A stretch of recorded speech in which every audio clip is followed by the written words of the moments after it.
You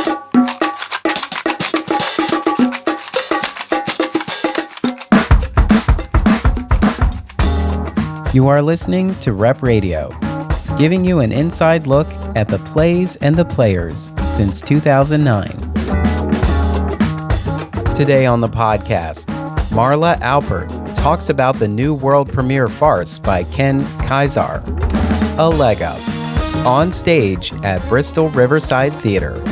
Here is my interview with Marla Alpert.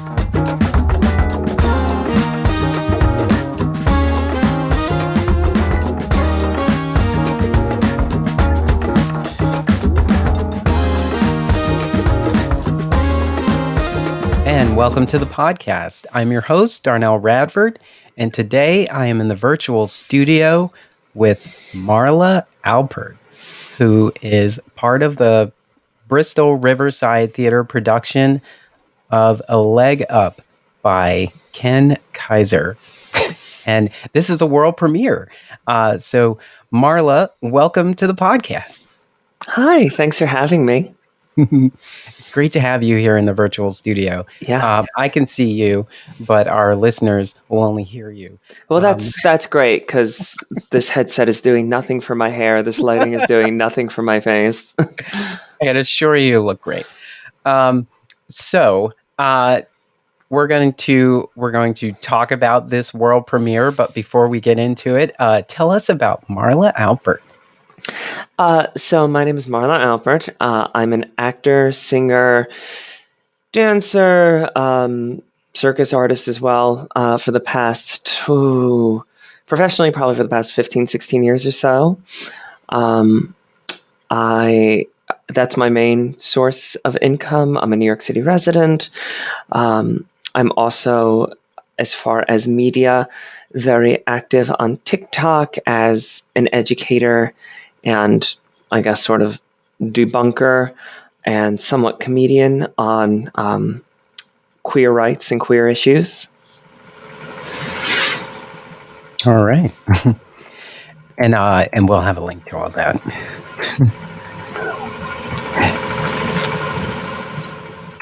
Okay.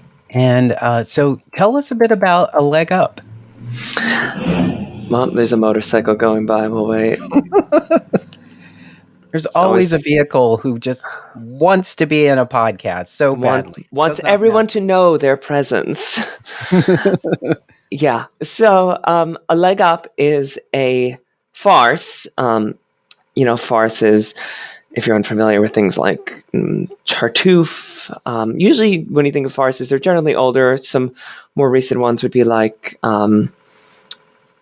Rumors, and there's some other more modern examples. It's a little overplayed. There's a lot of slamming doors and a lot of spicy sexual content here and there. But it's all very comedically played, very heavily comedically played and written. It's a very specific style.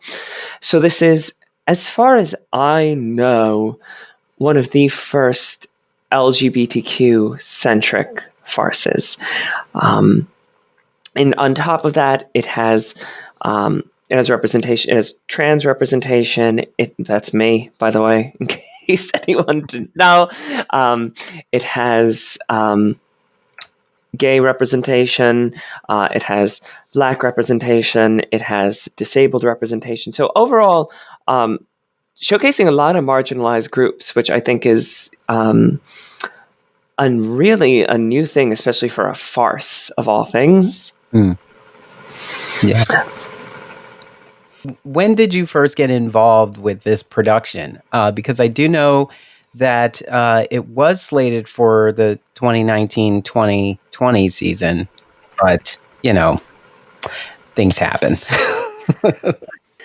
As far as I know, I was one of the last. I got British all of a sudden. The show's too posh for me. I was one of the last people to be hired, as far as I know. I'm not even sure if they had cast a trans woman before this. Could have. I have absolutely no idea. So I only got the call maybe, what are we in now? It's currently September. I don't know, May, maybe May, or what comes before May? April, perhaps, somewhere in there. They were looking for this role, and of course it was me and every other trans woman actor in New York City waiting to be seen. And I don't know, I guess I did okay because I'm here.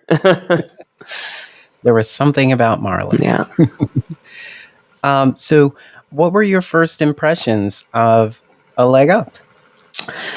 So as a educator on trans issues and someone who especially specializes in trans issues and trans representation in media, I always immediately look at things like this with a critical eye, especially when they're written by someone who is not trans. So I was skeptical a little bit, as I always am, but I read it and I went, okay, there's nothing in here that is immediately problematic.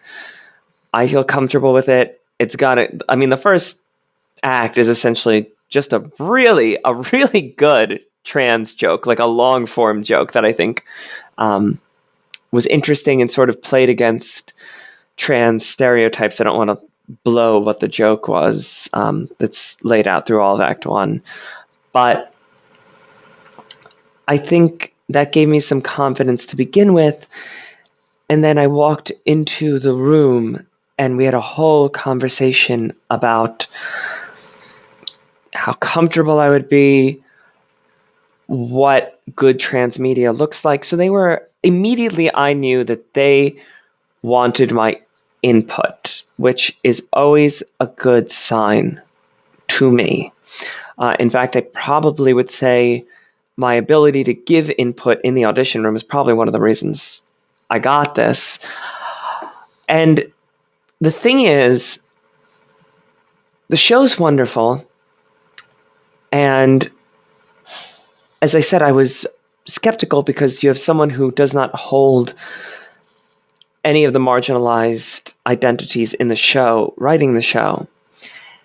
And while, yes, things written by those marginalized groups are always, to me, going to be the thing I immediately want to work on, what's more important than writing it for someone who doesn't fit in those groups is the ability and the willingness to listen to the people who have those identities when they tell you, no, this doesn't work, no, this is problematic for this reason, and to be able to take that in and just go, okay, let's fix it. And that is what I think one of Ken's strongest assets is.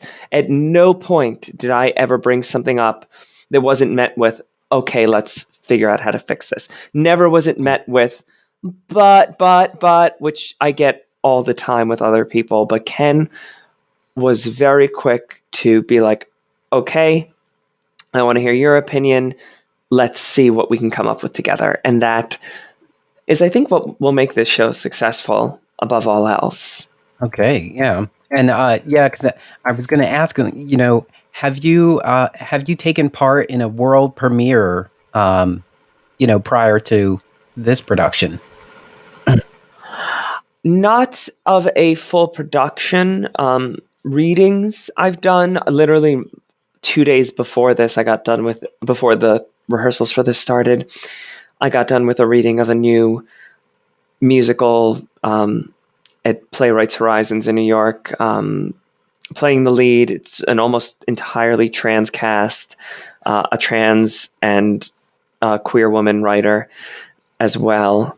So that was my first, I think that's the first thing I've ever, been sort of originated. There were other brief readings before that, but that never went to full production, and this did. So this is actually the first time I've originated something that is at full production. All right. And you're playing the character of Stephanie. Yes. And tell us about Stephanie. Am I allowed to curse? Yes. Stephanie's a bitch. She is that sort of classic Sue Sylvester, Sort of the roles that like Wendy Malick or Jane Lynch would play. She's she is the take no shit businesswoman. Very stern, very I don't give a crap, and I love that because it's been a fun challenge for me. Because again, when it comes to playing a trans person, you have to realize no matter what the director might tell you, no matter what the artistic director might tell you, in saying you don't represent your marginalized group in this, like you're not the sole representative. In that room at that time, you are. There's just no two ways about it, especially for trans people, which I don't think a lot of people have seen on stage, live. And there was a fun yet difficult line to walk with this character of her being this strong businesswoman without coming across as masculine. Because you don't want that as a trans woman actor. You don't want people to read you as masculine necessarily, because that fills certain stereotypes. There are two stereotypes that people generally correlate. The complete ends of the spectrum. Either they'll be like, well, I expect a trans, and this is all bullshit, of course, but they either expect a trans woman to be masculine or they expect them to be hyper feminine. And that's not the case for most people. And it was fun to sort of walk a line that was close to one of those extremes while staying away from that extreme. And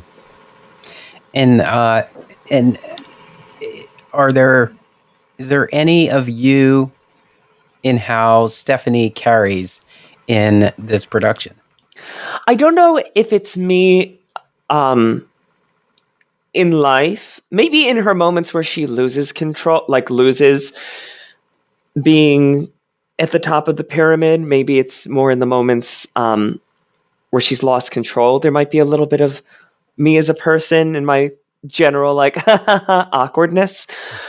But in reality, her character is a lot more similar to my TikTok persona, which is also take no shit.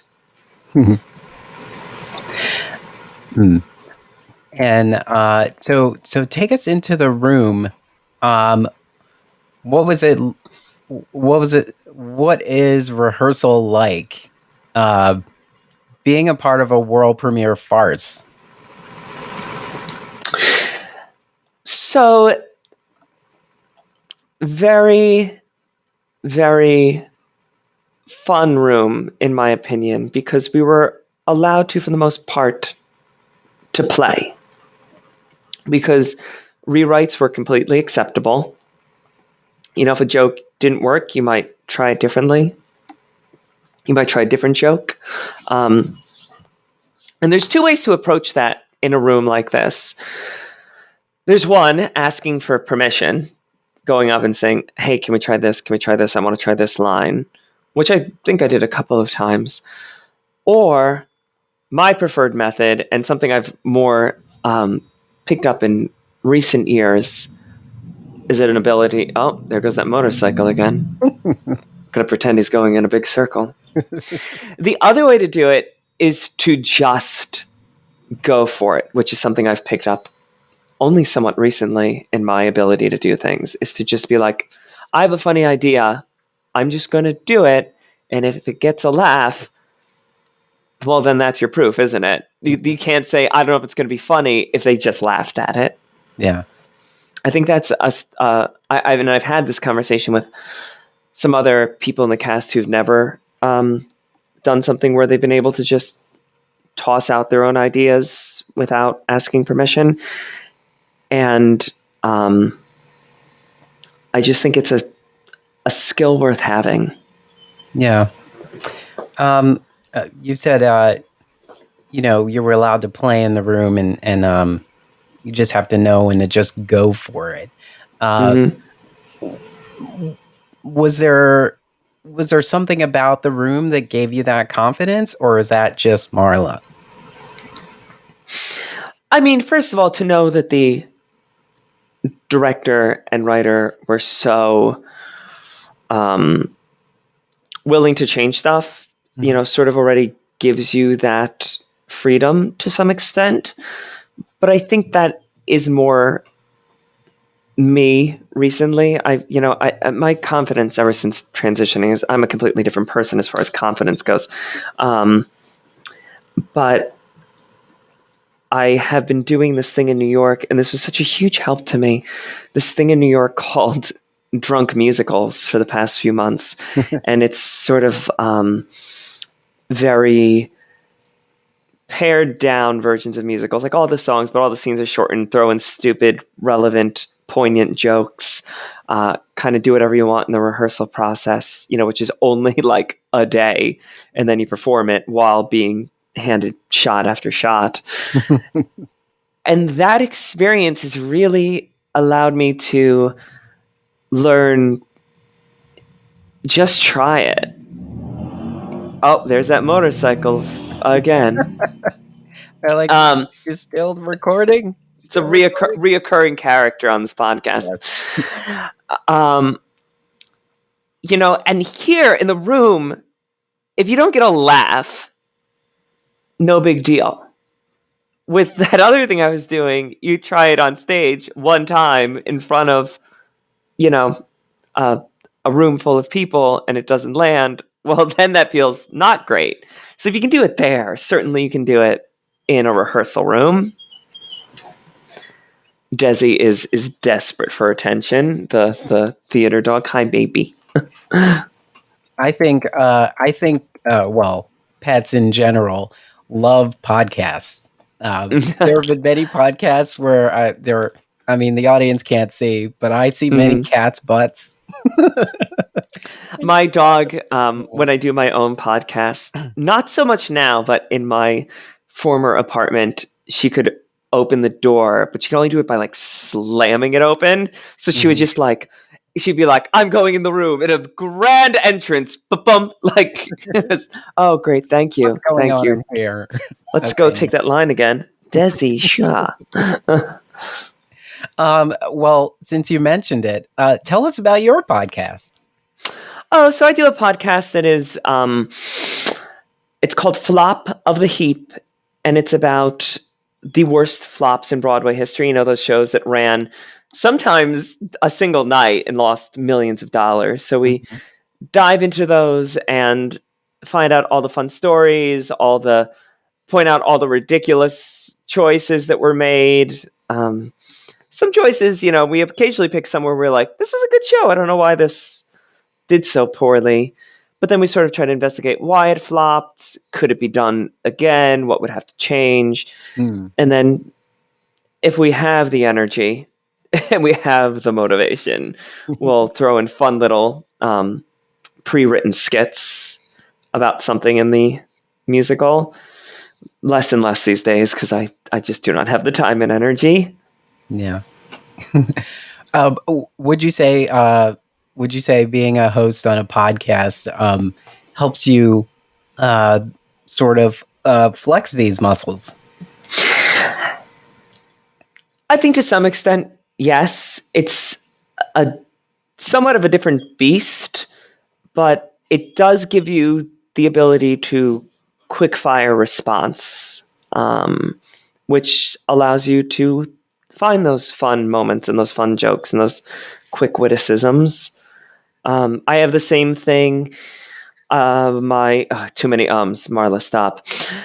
My side job, my survival job in New York City is being a New York City tour guide. So same basic concept to be able to quickly and hopefully funnily, comedically respond to people is a skill that I have to use there as well, especially when they say something offensive or uncomfortable, and I just need to change the subject as quickly as possible.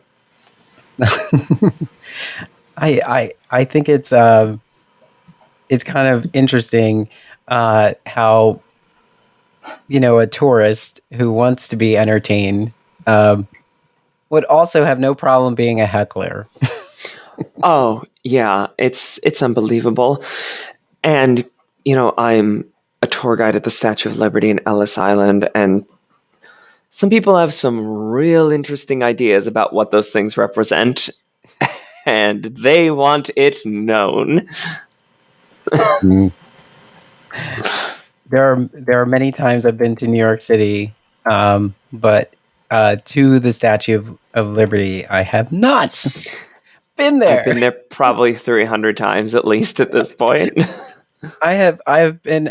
Well, I used to live in Jersey City, and I would walk to the water's edge where I could see it, Mhm. and I've been on the other side where the I guess the ferry departs. Yes, at Liberty State Park. Yeah, and I don't know. It just felt like a very touristy thing to do. I agree, especially when I was you trying not don't to be a tourist. like. At least if you have like a tour guide with you. I know you're like tour guide doesn't make it more touristy, but at least then like you're getting New York flavor. You're getting a New Yorker. You're getting facts that you're not going to get from their museum or their little headsets. Yeah. So you're based in New York City, and now you're in the in the area that the theater is in, the picturesque Bristol, which many times kind of reminds me of like Pleasantville. Yeah, could see that. Yeah. What's it like being over there for rehearsal? I grew up in New Jersey, so it's really not that different. It's not very different than a lot of regional theaters that I've worked at as far as the surrounding town. Yeah, there's a very nice downtown area. Of course, options are much more limited than in New York. So, we have our one or two restaurants that we go to consistently, and they know who we are. But it's been fine. It's been good. We took a wonderful walk this morning. Stopped at a cute little cafe for a great breakfast, like a classic greasy kind of breakfast. It was great. It's been just generally a good time.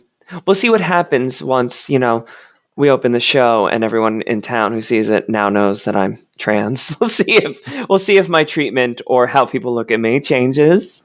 Oh, hopefully not. I'm going to be positive and say you're all wonderful, progressive, loving people who would never be that way. Yeah. I hope they're just, and now they love you even more. Yeah. Literally, one of the first nights here, I went with my girlfriend to a bar here, and I don't know how it happened, but this woman came up and she was like, "Oh, you're from out of town?" And I was like, "Oh, I work for the theater." And it became that thing of like, "Oh my God, she works for the theater. Did you hear that? She works with, you see, what's the new show? Oh, we should come and see it." And my brain the whole time was going, I wonder if this interaction would be any different if you had any idea.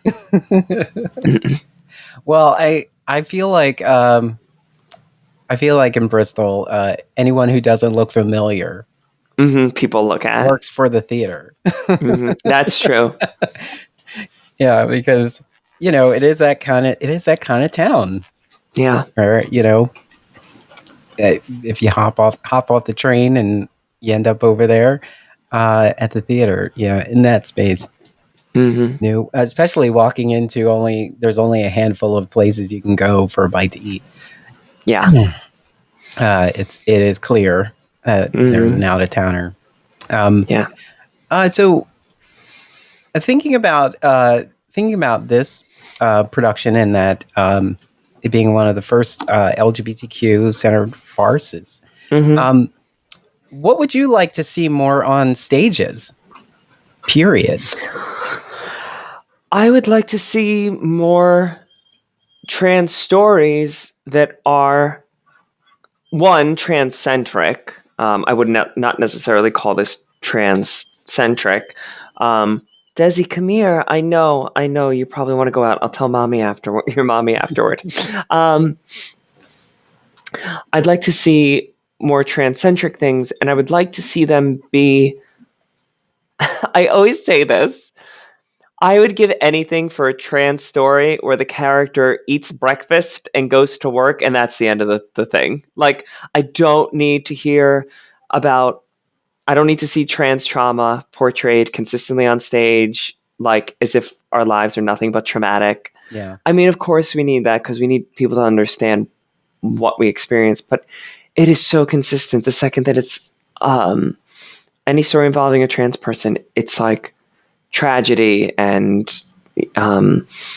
just bad experiences. And I want to see trans joy on stage. I don't need to see a play. I feel like at the end of every trans movie in Hollywood, the character dies. I don't need that.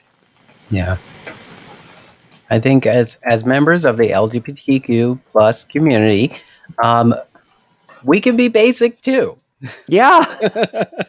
I want to be the most boring trans woman on stage. Like, please give me that.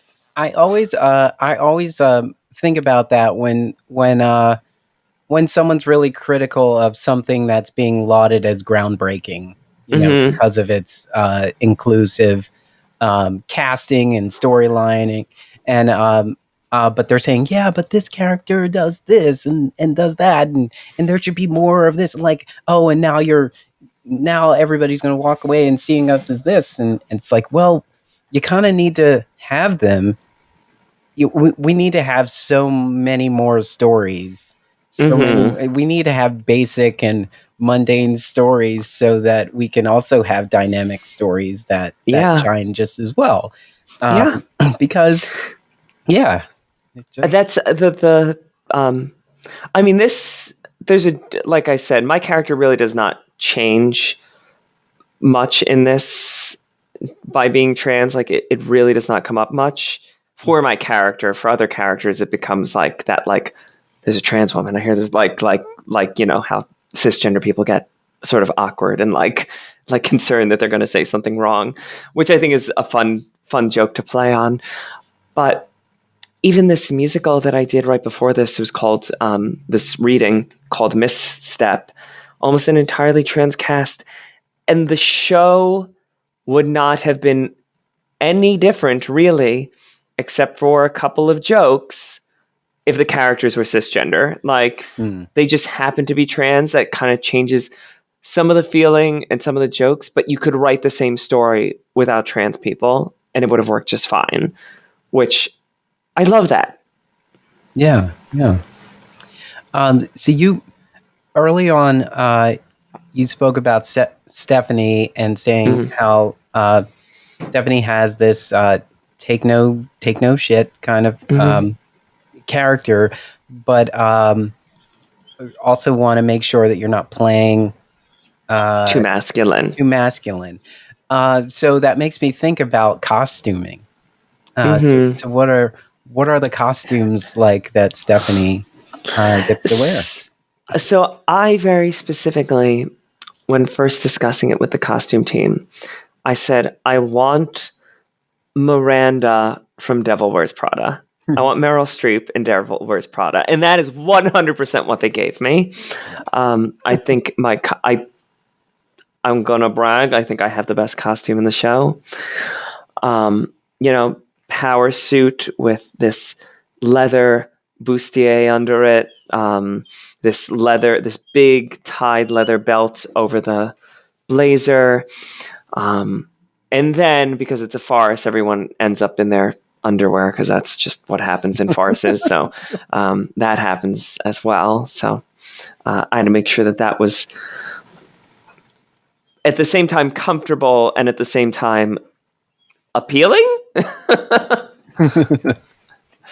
It always feels weird to be like, I want to make sure the audience is attracted to me. Are you going to date the audience? No, but I just want to make sure they're attracted to me. You want to be like, oh, in that one scene. Right? Oh, undressed.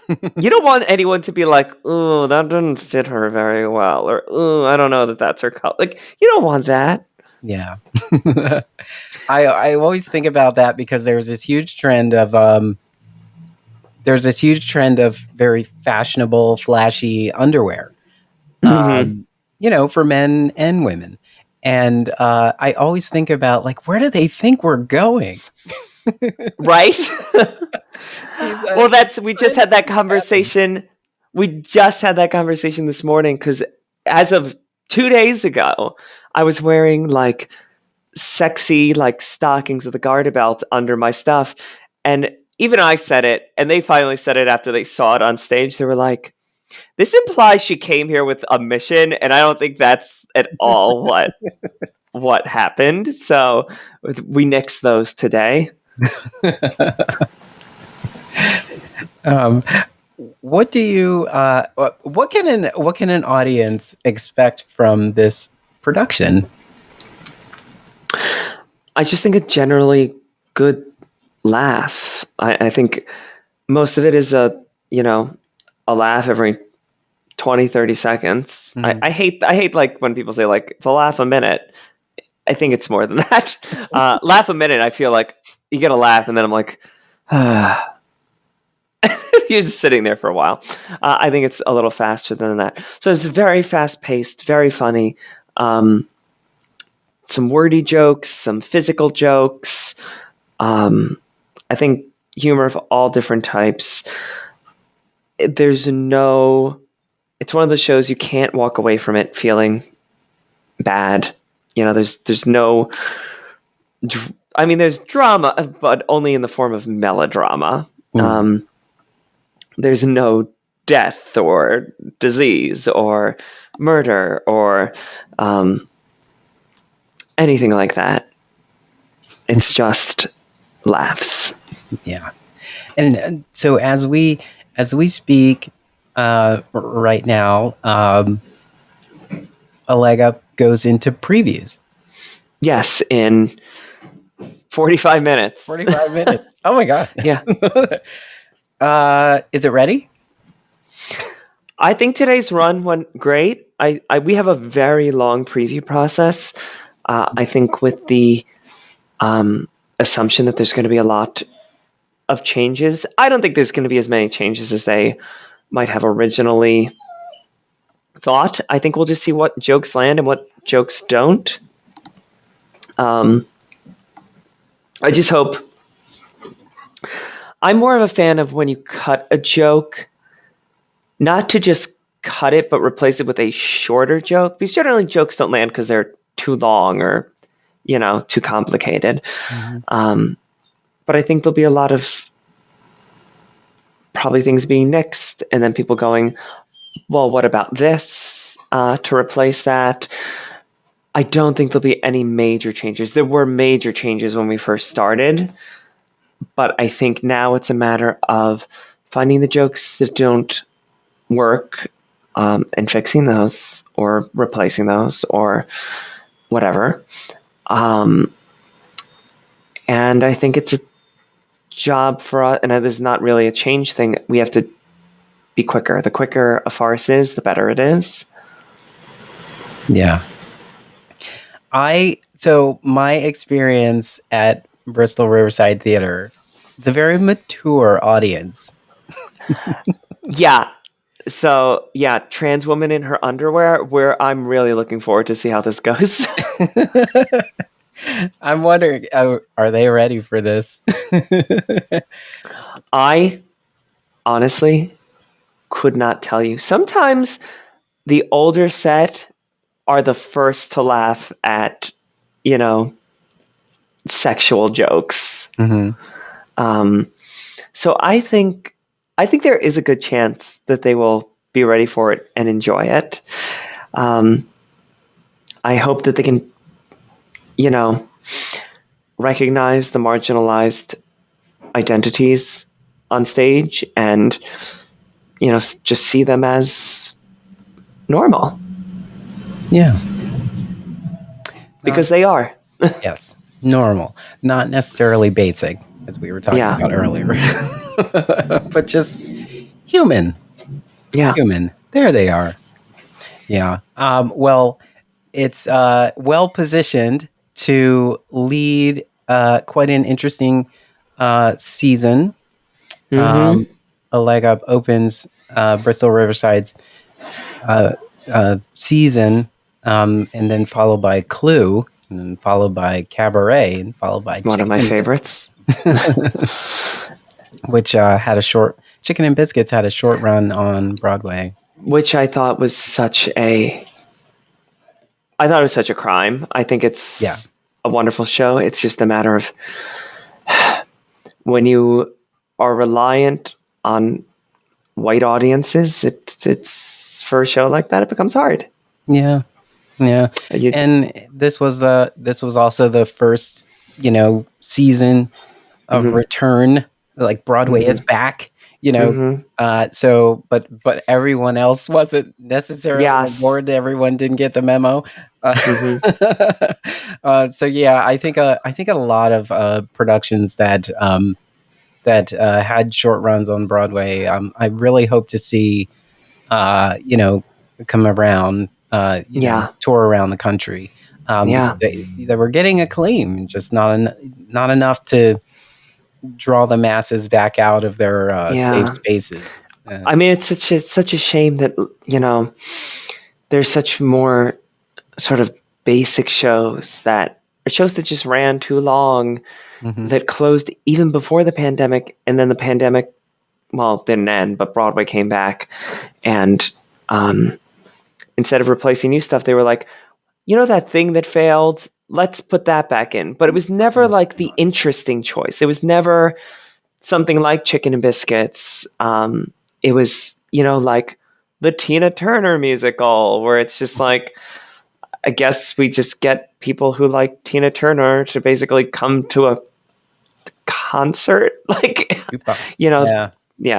it was, they did not try, and they're still to some extent not offering challenging things to audiences. And the challenging things for some reason aren't working, but I don't think the unchallenging things are working either. So, I mean, Phantom of the Opera's closing. Yeah, I saw that. There was a funny meme I saw that said, wow, the news travels fast. And it was a picture of the theater that the Phantom of the Opera is in. And it had news signs for, what is it, that Halloween store? Spirit Halloween. I literally, days before that, saw one of Buckingham Palace with a Spirit Halloween over it. Whoever, like the people who are quick to respond to the business of the day, I salute them. Yeah. They give us all the feels and the smiles. It's like, you jumped on that so quickly. Yeah. It'll be such an interesting time to see what goes into that theater. 35 years. And the other shows that have been in there before that were huge shows. It was Camelot, and it was South Pacific, and there's another big one that's just not, my brain is not telling me what it is. But like, it's all been huge shows that have been in that theater. Whoever goes in there has quite some shoes to fill. Yeah. We'll see. Yeah. We'll be looking forward to it. But until then, we will set our sails to Bristol, and we will get over to see A Leg Up.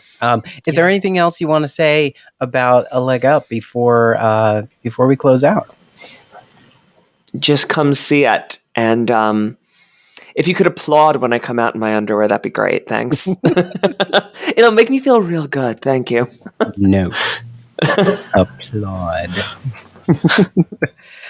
In fact, applaud on all of my entrances. So if our listeners are so inclined, their curiosity is piqued and they want to learn more about Marla Alpert, how can we find out more about you? So my main sources of social media are TikTok's the main one. Instagram is essentially, other than, if I look cute and I post a picture, it's basically a dumping ground for my TikToks, if I remember to put them on there. But both of them are at The Floor is Marlava. So like at the floor is lava, but Marla. Va. The floor is lava. I love that. Yeah. There's a certain I guess there's a certain age or childhood, where the floor is lava. Yeah. Yeah. Wonderful game. And there's, oh my God, let me tell you, trans women love puns. Like, that's our entire culture is puns. There was a short time where my name was going to be Marla Laka. Marla like Laka? Trump's. And I was like, no. No, thank you.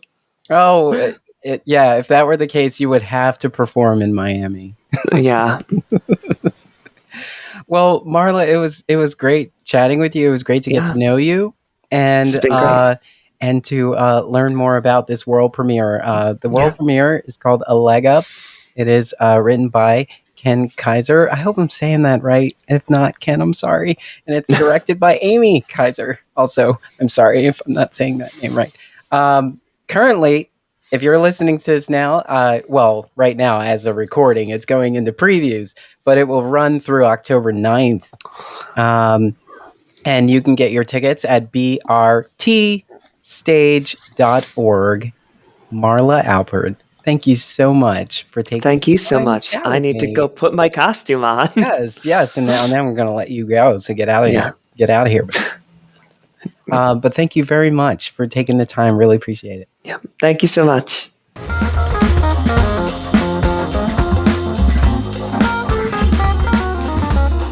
Rep Radio is an Emory production. You can follow us on social media, on Twitter and Instagram at @rep_radio and Facebook at Rep Radio. If you would like to be a guest on our show, visit our website at em3ry.com. Ride with us. Emory is on the move.